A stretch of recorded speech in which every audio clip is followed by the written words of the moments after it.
Potvrđeno je da je Đoković donirao 5 miliona dinara za pomoć Novom Pazaru, koje je trenutno jedno od najvećih žarišta koronavirusa u Srbiji.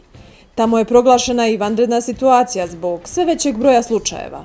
Inače, i sam Đoković je prošle nedelje bio pozitivan na koronavirus, a zarazio se tokom Adria tura, na kom je bilo još nekoliko zaraženih igrača.